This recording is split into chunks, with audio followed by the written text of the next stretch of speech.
अस्सलाम वालेकुम, my name is Zeeshan and I am the CEO of Z studios by Zeeshan Samar. आज हमारे स्टूडियो की जर्नी को 10 साल मुकम्मल हो गए हैं। आज 28 ऑफ अगस्त है और माशाल्लाह आज हमने अपने स्टूडियो को 10 साल मुकम्मल कर लिए हैं। जब मैंने ये 10 साल पहले अगर हम चले जाएँ और 10 साल पहले का जो मेरा विज़न था, एक फ़ोटोग्राफ़र से लेके एक स्टूडियो ओनर तक का सफ़र बहुत ही टफ़ था। बहुत सारी एफ़र्ट्स थी और बहुत सारी लोगों की एफ़र्ट्स और दुआएँ भी मेरे साथ थी। जब 10 साल पहले मेरा ये विज़न था, इसके पीछे भी एक स्टोरी है। एक्चुअली जब मैं कैथेड्रल स्कूल से पढ़ा हूँ और जब मैं स्कूल जाता था, हमारी वैन में एक हमारे सीनियर स्टूडेंट थे। उनके जो फादर थे, उनका एक फ़ोटोग्राफ़ी स्टूडियो था और वो एल्बम्स वगैरह लेकर आते थे और मैं बहुत इम्प्रेस होता था उनसे कि यार मुझे अगर कुछ बनना है तो मुझे फ़ोटोग्राफ़र बनना है। तब होता ये था कि बच्चों से पूछा जाता था कि आप बड़े होके क्या बनोगे? तो बच्चे बताते थे कि मुझे डॉक्टर बनना है, इंजीनियर बनना है, पायलट बनना है। मुझसे पूछा जाता था तो मैं बताता मुझे एक बिज़नेसमैन बनना है और मुझे एक फ़ोटोग्राफ़र बनना है। फ़ोटोग्राफ़र में और एक बिज़नेसमैन में बहुत फ़र्क है। जब मैंने फ़ोटोग्राफ़ी स्टार्ट की थी, मैं तब मैट्रिक में था। मैट्रिक पास आउट हो गया तो मुझे मेरी फैमिली की तरफ से पूछा गया कि बेटा आपको क्या चाहिए? सब बच्चे बाइक्स वगैरह माँगते थे। मैंने माँगा एक फ़ोटोग्राफ़ी के लिए कैमरा। काफ़ी शौक में थे उस टाइम कि इसको फ़ोटोग्राफ़ी के लिए कैमरा चाहिए, इसको बाइक नहीं चाहिए। बच्चों को शौक होता था बाइक का, मुझे भी बहुत शौक था बट मेरा पैशन था एक फ़ोटोग्राफ़र बनने का। मैंने एक विज़न बना लिया हुआ था। एक्चुअली होता ये है जब आप किसी चीज़ का विज़न बना लेते हो ना और उसके ऊपर डट जाते हो ना तो वो चीज़ पॉसिबल हो जाती है। ऐसा नहीं है कि आप किसी चीज़ के ऊपर टाइम देते रहो और एंड पे आप फेल हो जाओ, ऐसा पॉसिबल है ही नहीं। आजकल की यूथ के लिए भी ये वाली जो वीडियो है बहुत इंपॉर्टेंट है। उसकी रीज़न ये है, इसमें आपको स्टेप बाय स्टेप पता चलेगा कि एक बिज़नेस बिल्ड करने में 10 साल की ये जर्नी, इसमें बहुत सारे रिस्क्स थे, बहुत सारी एफर्ट्स थी। जब 10 साल पहले मैंने ये काम स्टार्ट किया तो मुझे आज भी याद है, मैं और मेरे फादर गए और जाके 1300D कैमरा, एक कैनन का मॉडल है, वो हमने परचेज़ किया जो कि आज भी मेरे पास वो कैमरा मौजूद है। वहाँ से मैंने अपना सफ़र शुरू किया बिज़नेस का एज़ अ फ़ोटोग्राफ़र बनने के लिए। उसी कैमरे के ऊपर मैंने टोटली फ़ोटोग्राफ़ी सीखी। सैटरडे और संडे को मैं अपने दोस्तों के साथ चला जाता, दोस्तों का शूट्स वगैरह करता था और उनसे कुछ चार्जेज़ लिया करता था, लाइक 500 चार्जेज़, 300 चार्जेज़, इस तरह चार्जेज़ लेके तो मैं इसको आगे कंटिन्यू करता था। मैं आपको बताता चलूँ कि मैं एक नॉर्मल सी फैमिली से ताल्लुक़ रखने वाला बंदा हूँ। मेरे फादर गवर्नमेंट एम्प्लॉय हैं बट उनका मॉरल सपोर्ट, मेरी मदर की एफ़र्ट्स, अल्लाह ताला की मदद से अल्हम्दुलिल्लाह मैं आज एक स्टूडियो ओनर हूँ। जब दोस्तों की फ़ोटोग्राफ़ी किया करता था तो मैं सोचा करता था क्या एक फ़ोटोग्राफ़र का फ्यूचर है कि मैं इन फ्यूचर में ये फ़ोटोग्राफ़ी अगर कंटिन्यू करता हूँ तो क्या मैं इसमें कामयाब होऊँगा? लेकिन मेरे पीछे मेरी वालिदा की बहुत ज़्यादा सपोर्ट थी। ज़रूरी ये नहीं होता बच्चों के लिए कि उनको फ़ाइनेंशियल ही सपोर्ट किया जाए, ज़रूरी ये होता है कि उनको मॉरली सपोर्ट किया जाए। जब आपकी फ़ैमिली, आपकी मदर्स, आपके फ़ादर आपको मॉरली सपोर्ट करते हैं, आपके दोस्त आपको मॉरली सपोर्ट करते हैं तो आप कुछ ना कुछ कर जाते हो। पहले मेरा विज़न था फ़ोटोग्राफ़ी का। अब सेकंड मेरा विज़न था कि मैं इसका रेंट का काम भी स्टार्ट करूँ, क्योंकि फ़ोटोग्राफ़ी मैं तब सीख चुका हुआ था और हमारी फ़ोटोग्राफ़ी लाइन ऐसी है कि डेली बेसिस पे हमें चीज़ें सीखनी पड़ती है और आज भी हम सीखते हैं। डेली बेसिस पे चीज़ें अपडेट हो जाती हैं, उन चीज़ों को सीखना, कॉम्पोज़िशंस को सीखना, डायरेक्शंस को सीखना, ये एक बहुत बड़ी एक फ़ील्ड है फ़ोटोग्राफ़ी। शायद लोगों को इस चीज़ का आइडिया है या नहीं है। अगर आप कोई भी काम उठा लेते हैं तो आपको आइडिया होगा कि फ़ोटोग्राफ़ी हर चीज़ में यूज़ हो रही है, वीडियोग्राफ़ी हर चीज़ में यूज़ हो रही है। कोई भी एड्स हैं, कोई भी चीज़ है तो फ़ोटोग्राफ़ी बहुत ज़्यादा मैटर करती है, वीडियोग्राफ़ी बहुत ज़्यादा मैटर करती है। तब नया-नया ओलेक्स आया था, मुझे रियलाइज़ हुआ कि मुझे इस पे ऐड लगाना चाहिए और इसके ऐड के बाद मैं देखता हूँ कि मुझे क्या रिस्पॉन्स आता है। मैंने ऐड लगाया रेंट ए कैमरे का और मुझे आज भी याद है फर्स्ट ऑर्डर आया था ₹1000 का। मेरी तब पॉकेट मनी होती थी ₹3000। तब मैं कॉलेज गोइंग था और मैं खुद डिलीवर करने के लिए उनको बाइक पे गया। कैमरा डिलीवर किया उनको मैंने, उनको कुछ सेटिंग्स वगैरह बताई और उन्होंने मुझे ₹1000 दिए और मेरी जो वो एक खुशी थी ना वो ₹1000 की, वो बहुत डिफरेंट थी। मैं बहुत हैप्पी था उस चीज़ को लेके कि यार मुझे ₹1000 एक दिन में मैंने कमा लिया, क्योंकि मैं फ़ोटोग्राफ़ी से 300 500 जो कमा रहा था वो उसी दिन दोस्तों के साथ ही खर्च भी हो जाते थे। अब ये मैंने सेविंग में स्टार्ट किए, इसी तरह मैंने कैमराज़ रेंट आउट करना शुरू किया। करते-करते पैसे जोड़े, फिर मुझे लेंसेज़ लेने थे, मैंने लेंसेज़ लिए, अपना इक्विपमेंट बढ़ाना शुरू कर दिया। अब यहाँ तक मैं रुका नहीं कि मुझे सिर्फ रेंट ए कैमरे का काम करना है या फिर फ़ोटोग्राफ़र बनना है। फ़ोटोग्राफ़ी का जो विज़न था वो मेरा क्लियर हो चुका हुआ था। बहुत सारी ऐसी चीज़ें थी जो कि क्लियर होने वाली भी थी, क्योंकि अभी मैं बड़े लेवल पे इवेंट्स नहीं किए हुए थे। छोटे-मोटे लेवल पे इवेंट्स वगैरह किए हुए थे, छोटे-मोटे शूट्स किए हुए थे, दोस्तों के किए हुए, दोस्तों की फैमिलीज़ के किए थे, बर्थडे शूट्स किए थे, आउटडोर शूट्स किए थे। इसके अलावा मैंने कभी कोई शूट किया नहीं हुआ था। अब जिस काम को इस लिहाज से बढ़ा लेना चाहिए, फ़ोटोग्राफ़र भी एक अच्छा बन जाऊँ और रेंट ए कैमरे का काम भी मेरा अच्छे लेवल पे चला जाए। इक्विपमेंट्स मेरे पास होने चाहिए क्योंकि मेरे पास उस टाइम पे ऑर्डर्स आना शुरू हो गए थे। उस टाइम पे लाहौर में कोई एक सिंगल पर्सन नहीं था जो कैमराज रेंट आउट कर रहा हो, छोटे लेवल पे कैमराज। बड़े लेवल पे शायद तब हो रहे हो, छोटे लेवल पे कोई भी नहीं कर रहा था, छोटे लेवल पे मैं ही कर रहा था। मेरी एक चीज़ ये थी कि जो भी बंदा मेरे से ऑर्डर करता था मैं उसके घर जाके उसको डिलीवर करके आता था पूरे लाहौर में, चाहे वो कहीं पे भी हो। मेरी मेहनत उसने मुझे जब रंग दिया है तो एक अच्छा ऐसा खालिस रंग दिया है कि वो धुल नहीं सकता रंग। मुझे आज भी एक वाकया याद है, 31 दिसंबर का दिन था, रात के 12 बजे मनावा से कॉल आती है कि हमें 4 घंटे के लिए कैमरा चाहिए। मैं वाबरा टाउन में रहता हूँ। उसके बाद मैं यहाँ से वाबरा टाउन से निकलता हूँ उसको डिलीवर करने के लिए कैमरा। फुल ठंड की रात है जिसके अंदर लोग बाहर नहीं निकलते हैं, जिसके अंदर लोग रजाइयों से नहीं निकलते हैं, कमरों से नहीं निकलते हैं। मैं निकलता हूँ घर से और मनावा तक का सफ़र मेरा 1 घंटे का सफ़र था। बहुत मुश्किल से मैं वहाँ पहुँचता हूँ, ठंड को बर्दाश्त करता हुआ बाइक पे जाता हूँ। वहाँ पे ही 4 घंटे उनका वेट करता हूँ, क्लाइंट को डिलीवर करता हूँ और वो मुझे कहते हैं आप सुबह ले लीजिएगा। क्योंकि मुझे आइडिया था कि मेरा 100 रुपये का पेट्रोल लग सकता है, तो मैंने वेट किया उस 100 रुपये को बचाने के लिए कि मैं सुबह इनसे कैमरा लेके ही जाऊँगा। और मैं अपनी मदर को इन्फॉर्म करके आया हुआ था। मैंने सुबह तक वेट किया, कैमरा लिया, 4 साढ़े 4 बजे उन्होंने मुझे कैमरा वापस किया और मैं वहाँ से निकलता हूँ और अपने घर के लिए रास्ते में 4 से 5 जगह पे मैं रुकता हूँ और बाइक का जो गर्म इंजन होता है ना मैं उसको पकड़ लेता हूँ, इतनी ठंड होती है। और रास्ते में लकड़ी लोग जला के बैठे होते हैं, उनके पास रुक के थोड़ा सा हाथ वगैरह गर्म करके बॉडी को नॉर्मल टेम्परेचर में ला के बहुत मुश्किल से मैं घर पहुँचता हूँ। इसको बोलते हैं हलाल की कमाई और इसको बोलते हैं विजन। अब आपके विजन के पीछे क्या स्टोरीज हैं। आज लोग स्टूडियो ऑनर बनना चाहते हैं, लोग बोलते हैं कि हमें ज़ीशान की तरह बनना है, लेकिन ऐसा एक्चुअल में पॉसिबल है कि आप उतनी मेहनत कर रहे हो, अगर आप उतनी मेहनत करते हो तो इंशाल्लाह आपको फल भी मिलेगा। आजकल की जो जनरेशन है जैसे ही वो मैट्रिक करती है उनके जहन में एक चीज़ होती है कि हम मिलेनियर बन जाएं, हम बिलियनियर बन जाएं। ये दो चीज़ें जहन में क्यों है? फर्स्ट ऑफ ऑल हमारे पाकिस्तान के व्लॉगर्स, इन्होंने हमारी जनरेशन का बेड़ा गर्क कर दिया हुआ है। 35-35 लाख के बैग्स दिखाए जा रहे हैं जो गिफ्टिंग में किए जा रहे हैं। 5-5 करोड़ की, 3-3 करोड़ की गाड़ियां गिफ्ट की जा रही हैं। देखिए पाकिस्तान की आबादी है 23 से 24 करोड़, उसमें से चंद हज़ार व्लॉगर्स हैं जस्ट, ठीक है, वो भी कुछ नामवर हैं, बाकी सारे बैकअप पे हैं। सारे बच्चे बिलियनियर्स नहीं है, मिलियनियर्स नहीं है, उनका बैकअप इतना स्ट्रॉन्ग नहीं है। दूसरी चीज़ ये है हमारे पाकिस्तान में एक चीज़ बहुत ज़्यादा शुरू हो गई हुई है कि आप कोर्सेज परचेज कर लें अमेज़ॉन के, शॉपिफाई के, और इस पे आप अपने ऑर्डर्स प्लेस करें। मैं अपने सराउंडिंग में जितने भी बच्चे हैं उनको एक चीज़ समझाता हूँ कि यार आप पढ़ाई करो, स्टडी बहुत इंपॉर्टेंट है, उसके साथ आप साइड बिजनेस को स्टार्ट करो। साइड बिजनेस से मुराद ये है कि आप साइड बिजनेस करते हो, आप शॉपिफाई पे कर रहे हो, आप अमेज़ॉन पे करो, इन केस आप फेल हो जाती हो उस प्रोजेक्ट, उसके बाद जो मेहनत करोगे उससे डबल करो। एक दफ़ा फेल हो गए, 2 दफ़ा फेल हो गए, 3 दफ़ा फेल हो गए, चौथी दफ़ा फेल नहीं हो गया, आपको उसका बैकअप बहुत अच्छा मिलेगा। जब हम मैट्रिक में थे हमारे जहन में ये होता था कि यार हम लोग मैट्रिक करेंगे, उसके बाद बैचलर्स कंप्लीट करेंगे, अब 30-40-50 हज़ार की जॉब करेंगे मैक्सिमम, और यही हमारा एक विजन होता था। कभी किसी ने इससे बड़ा विजन देखा नहीं। आजकल के बच्चों की डिमांड्स ये होती है कि हमें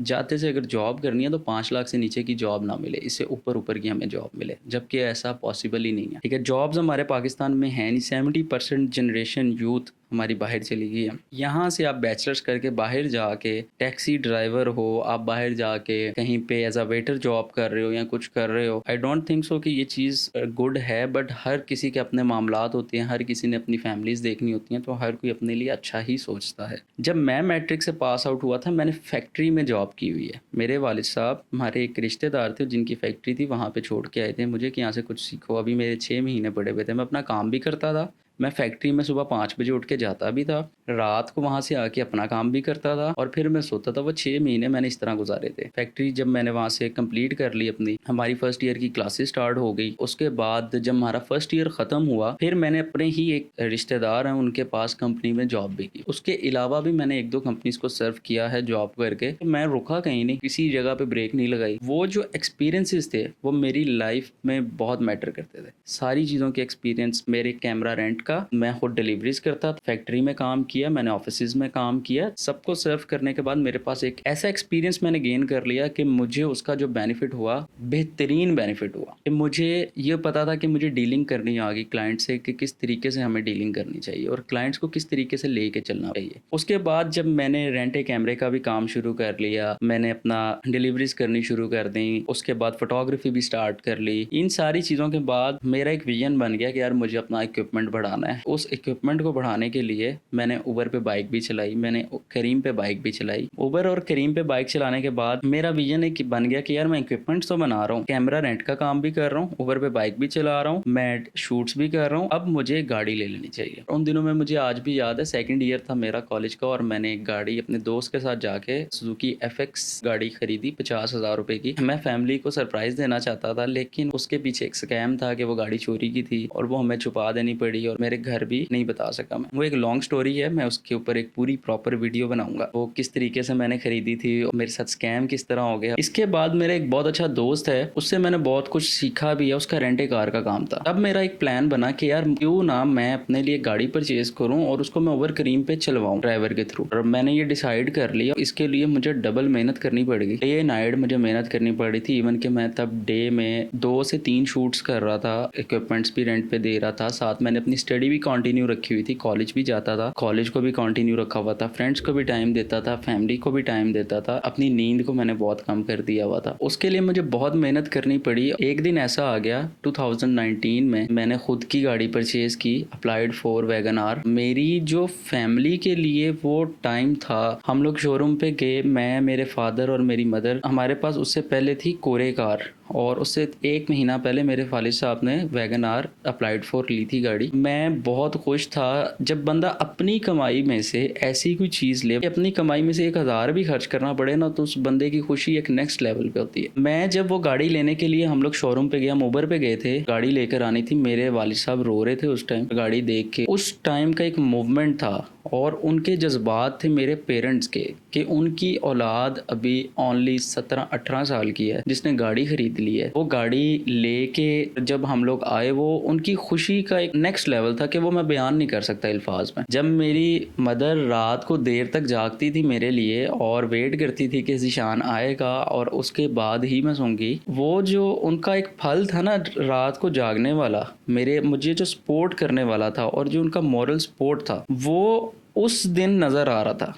जब मैंने गाड़ी ली। और वो पहली गाड़ी थी। मेरे जो जज्बात थे, मेरे जो फैमिली के जज्बात थे, वो बयान करने लायक नहीं है, जो अल्फाज में बयान हो ही नहीं सकते हैं। मैंने वो गाड़ी ली, थोड़ा टाइम खुद चलाई, उसके बाद मैंने ड्राइवर रखे, उबर करीब पे स्टार्ट कर दिया काम। मुझे बैकअप अच्छा मिल रहा था। अब मेरा रेंटे कैमरे का भी काम चल रहा था। अब मैं आगे एक लड़का रख चुका हुआ था जो कि सारे कैमरे डिलीवर करता था। जो शूट्स वगैरह हैं उसके लिए भी एक सेपरेट बंदा था जो शूट्स करता था। और जो गाड़ी थी मेरी, उसके लिए मैंने एक ड्राइवर रख लिया था जो गाड़ी चलाता था। दिन के टाइम गाड़ी मेरे पास होती थी और रात को वो उबर और करीम पे चलाता था। मैंने फिर एक चीज़ डिसाइड ये की कि यार मैं क्यों ना एक गाड़ी से दूसरी गाड़ी पे क्यों ना जाऊं और मैं अपना जो फोटोग्राफी लेन है इसको स्टूडियो में कन्वर्ट क्यों ना करूं। तब मैंने ये डिसाइड किया और मैंने एक स्टूडियो बना लिया और मैंने छोटे मोटे शूट्स करने स्टार्ट किए, फोटोग्राफी करनी स्टार्ट की प्रॉपर जिसे कहते हैं। तब मैंने ब्रांड शूट्स किए, मैंने फैशन शूट्स किए, बर्थडे शूट्स किए, उसके बाद TVCs की, वेडिंग शूट्स किए, वेडिंग इवेंट्स किए, इवेंट मैनेजमेंट स्टार्ट कर दी। मैंने सारा कुछ शुरू कर दिया। और 2021 के वाक़ये से पहले मैं आपको एक 2014 का वाक़या बताता हूँ। 2014 में मैं, मेरी मदर और मेरे फादर फोर्ट्रेस स्टेडियम जा रहे थे और तब करोला का न्यू मॉडल लॉन्च हुआ था। तब हमारे पास कोरे कार होती थी, तब हमारी साथ वाली लेन में करोला गाड़ी खड़ी थी अप्लाइड 4। जब मैंने उसको देखा और मेरे जहन में एक चीज़ आई कि यार ये तो बहुत अमीर बंदा होगा जिसके पास ये वाली गाड़ी है। और तब से मेरा एक विजन ही था कि मैं इस चीज़ को, और शौक भी था कि यार ये वाली गाड़ी ज़रूर खरीदूंगा। और 2021 में वो टाइम आ गया। मैंने 2022 दिसंबर को ब्लैक कलर की करोला GLI परचेज की और जब मैं वो लेके और मैं घर आया, एक गाड़ी मेरे पास खड़ी है घर पे और एक गाड़ी और मैं परचेज करके घर लेकर आ रहा हूँ। और वो जो मेरे फादर और मेरी मदर के एक्सप्रेशंस थे, वो फौरी तौर पे गाड़ी पे बैठे और उन्होंने देखा, उन्होंने मुझे जाके टैंक फुल करवा के दिया और वो जितना खुश थे, मुझे मेरे सब कुछ मसूल हो चुका हुआ था। मुझे मेरी मेहनत उस दिन नजर आ रही थी कि यार मैंने मेहनत की। और मैं और मेरा दोस्त गए थे परचेज करने के लिए। मैं और मेरा दोस्त जब वापस आ रहे थे तो एक फीलिंग बहुत डिफरेंट थी वो कि यार ये खुद की गाड़ी है, मेरी खुद की, जो 2014 में मैंने बंदे के पास गाड़ी देखी थी, आज मैंने खुद खरीद ली है। मुझे गाड़ी खरीदने में 6-7 साल लग गए, लेकिन मैंने विजन नहीं छोड़ा। आज मैं अपने स्टूडियो में अपने एम्प्लॉयज़ को, अपने जो हमारे कोलीग्स हैं, जो हमारे साथ काम कर रहे हैं, सबको एक चीज़ यही बोलता हूँ, यार ये चीज़ क्यों नहीं हो सकती। हर चीज़ पॉसिबल है, लेकिन करने वाला होना चाहिए। एक टाइम आपका आएगा ऐसा कि आप वो चीज़ करके दिखाओगे और 100% करके दिखाओगे, उसका रिजल्ट मिलता ही मिलता है। आजकल की जनरेशन के लिए भी ये चीज़ है, आप कोई बिजनेस स्टार्ट करें, आप कोई जॉब करें, इतनी का दिल लगा के करें, आपको उसका फल ज़रूर मिलेगा। एक दिन ऐसा आएगा कि आप वाकई उस चीज़ पे रियलाइज़ होगा आपको कि मुझे ये फल मिल गया आज। और वो गाड़ी मैंने परचेज़ की और वहाँ तब मैंने इतने इवेंट्स किए 2021 में, इतने इवेंट्स किए। मैं जनवरी में दुबई चला गया इवेंट करने के लिए, वहाँ से हम लोग इवेंट्स वगैरह किए, फ्री हुए, पाकिस्तान वापस आया। मैंने पाकिस्तान आके मेरे बाबा के पास थी छोटी गाड़ी वैगन आर, मेरे पास थी करोला GLI। मैंने अपने फादर से रिक्वेस्ट की कि ये गाड़ी आप रख लें, उन्होंने कहा नहीं बेटा, ये तुम्हारी मेहनत की कमाई है, ये तुम ही यूज़ करोगे। वो जो गाड़ी थी वो मैंने यूज़ की, लेकिन मुझे अंदर एक चीज़ थी कि यार मेरे बाबा यूज़ करें ये गाड़ी। मैंने तब एक चीज़ डिसाइड की कि यार अगर ये नहीं ना वो यूज़ करेंगे तो मैं इनको अप्लाइड फॉर कार लेके दूंगा। 2022 में मैं अपने बाबा के लिए कार बुक कर देता हूँ, अप्लाइड फॉर ऑल्टिस 1.6। उनको मैं बताता नहीं हूँ, गिफ्ट देना होता है उनको मैंने। और कुछ टाइम के बाद ऐसा होता है कि जब उसकी डिलीवरी आती है, एक्चुअली 2022 में मैंने 3 गाड़ियाँ बुक करवाई थी। एक वैगन आर बुक करवाई, एक ऑल्टिस 1.6 करवाई और एक कल्टस करवाई। जो वैगन आर थी और जो कल्टस थी वो मैंने रेंट के पॉइंट ऑफ व्यू से परचेज की थी गाड़ी, और जो ऑल्टिस थी वो बाबा को गिफ्ट करने के लिए परचेज की। अब हमारे घर में इस टाइम 3 गाड़ियां थी, करोला थी, एक वैगन आर थी और एक बाबा की वैगन आर थी। बाबा की गाड़ी से पहले मुझे 2 गाड़ियां डिलीवर हुई। अब हमारे पास माशाल्लाह 5 गाड़ियां थी। और फिर मैंने बाबा के लिए जब ऑल्टिस लेने के लिए गए और हमारी पूरी फैमिली को मैंने इन्वाइट किया शोरूम पे, वहाँ के जो उनके एक्सप्रेशंस थे ना, वो डायरेक्ट जॉब से आ रहे थे मेरे तय, वो डायरेक्ट जॉब से आए, पूरी फैमिलीज आई और सब इतना खुश थे। जब आपकी औलाद आपके लिए इस काबिल हो जाती है कि आपको उसका एक अजर इस चीज़ में देती है। देखें, हम लोग अपने माँ बाप के लिए वो चीज़ नहीं कर सकते जो उन्होंने हमारे लिए की है, लेकिन हम लोग अपना 100% दे के उनके चेहरे पे खुशी, उनके चेहरे पे स्माइल लेकर आ सकते हैं। चीज़ों की जो खुशी होती है वो कुछ टाइम के लिए होती है, लेकिन वो चीज़ आज 2022 में मेरे बाबा ने गाड़ी ली थी, आज भी वो गाड़ी में बैठते हैं ना तो वो उसी खुशी से बैठते हैं जिस तरह वो फर्स्ट डे बैठे थे। और जब वो उसी खुशी से बैठते हैं ना, जो मेरी आज की मेहनत है, वो इतने टाइम की मेहनत है, वो मुझे नजर आ जाती है कि यार मेरी मेहनत का फल मुझे मिल गया। 2022 में उसके बाद यहाँ पे भी हमारा काम स्टार्ट हो जाता है, इवेंट्स का भी। मुझे दुबई के प्रोजेक्ट्स मिल जाते हैं, मैं वहाँ जाके कंपनी बना लेता हूँ अपनी, वहाँ के प्रोजेक्ट्स करता हूँ। देखें, मैंने रेंटे कैमरे का काम स्टार्ट किया, मेरे साथ बहुत सारे स्कैम्स हुए। मैंने रेंटे कार का काम स्टार्ट किया, मेरे साथ बहुत सारे स्कैम्स हुए। मेरी गाड़ियाँ बिक गई आगे, मेरे कैमरे बिक गए आगे, ठीक है, लेकिन मैं पीछे नहीं हटा इस चीज़ से। उसकी रीज़न ये थी कि अगर मैं एक दफ़ा पीछे हट जाता तो मैं घर बैठा होता या मैं 15 से 20 हज़ार रुपए की कहीं पे नौकरी कर रहा हूँ। वो चीज़ को मैंने छोड़ा नहीं। और इन सारी चीज़ों के पीछे मेरे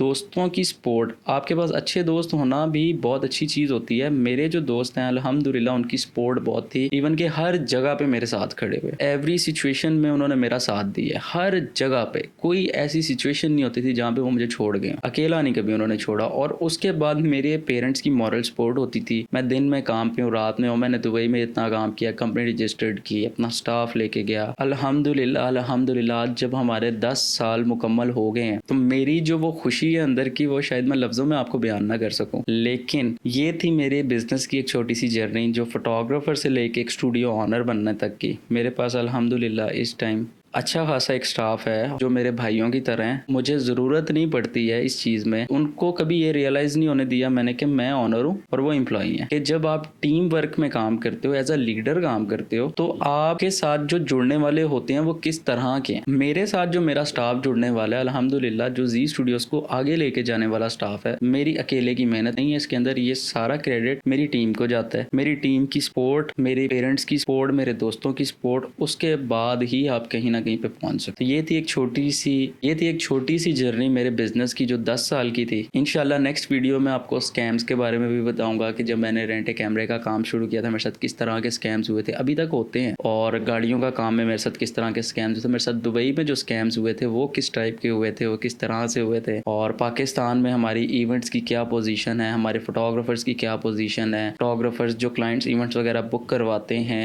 उन क्लाइंट्स के लिए बहुत सारी चीज़ें बताने वाली हैं। ये सारी चीज़ें हम इंशाल्लाह अगले एपिसोड्स में डिस्कस करेंगे। सबके साथ अपना ख्याल रखें। जज़ाकल्लाह, अल्लाह हाफ़िज़।